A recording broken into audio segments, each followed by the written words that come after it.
परत डेकोरेशनच करायचं. नमस्कार मित्रांनो, स्वागत आहे सर्वांचं आपल्या यूट्यूब चॅनलमध्ये. आज पुण्यात निघालो होतो आणि पुण्यात जाण्यामागचं कारण काय हे तुम्हाला पुढं व्हिडिओ बघितल्यानंतर समजेलच. तर व्हिडिओ शेवटपर्यंत बघा. तर चालू गाडीमध्ये चर्चा चालू होती आमची की डेकोरेशनसाठी साहित्य काय घ्यायचं. तर गणपतीच्या डेकोरेशनसाठी साहित्य घ्यायचं होतं म्हणून पुण्यात निघालो होतो. तर शुभ्याला काही काम नसलं का मग शुभ्याचं एकच असतं की चला कुठे जाऊन येऊ. मग निघालो होतो आम्ही पुण्यात जायला. पण पुण्यात जाताना आम्हाला एवढी शंका मात्र नक्कीच होती की आज पाऊस पण येणारच आहे चांगला जोरात.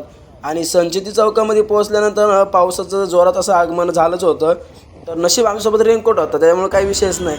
मग काय पुढं निघालो आम्ही, पावसामध्ये रेनकोट घातलेलाच होता. मग डायरेक्ट निघालो आम्ही शनिवारवाड्याच्या दिशेने. कारण की गाडी लावायची, पुण्यात जायची आणि गाडी लावायची ते पण व्यवस्थित एकदम रिकाम्या जागेत. तर मग त्यासाठी शनिवारवाडा सगळ्यात बेस्ट होता.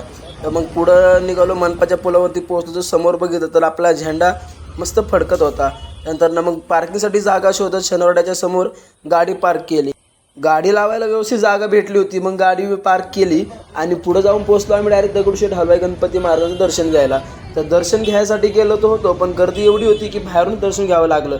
आणि पुण्यात गेलात आणि गर्दी भेटणार नाही असं कधी होणारच नाही, त्याच्यामुळं विषयच नाही. मग रविवार दिवस होता त्यातला अजून गर्दी जास्त. मग दर्शन वगैरे घेतलं आणि पुढं म्हणलं चला जाऊयात, आपण ज्या कामासाठी आलो आहे ते काम आधी करायला जाऊ, म्हणजे गणपती बाप्पाच्या डेकोरेशनसाठी साहित्य घ्यायला. मग पुढं गर्दीतून चालत चालत जिथून माणसांना जायला जागा नव्हती एवढ्या गाड्या रस्त्यावरती लागल्या होत्या आणि एवढ्या गर्दी झाली होती त्याच्यामधून माणसाला जाता येत नव्हतं. पण तसंच कसे रस्ता काढत काढत पुढं आम्ही पोचलो जिथं डेकोरेशनचं साहित्य भेटतं. डेकोरेशनचं साहित्य घ्यायला गेलो, मग तिथं गर्दी एवढी होती की डेकोरेशन साहित्य घेता घेता आमच्या दोघांना पण काही सुधरत नव्हतं. कारण की रेट तर असे नव्हते जसं काही काहीतरी वेगळं, जर काही सोन्याचं सगळं बनवलेलं असते असले रेट ऐकून मग विचारत पडलो की घ्यायचं का नाही घ्यायचं. तरी पण म्हणलं जरा शोधू, 4-5 दुकानं फिरू, तिथं भेटेल साहित्य आपल्याला स्वस्त मस्त.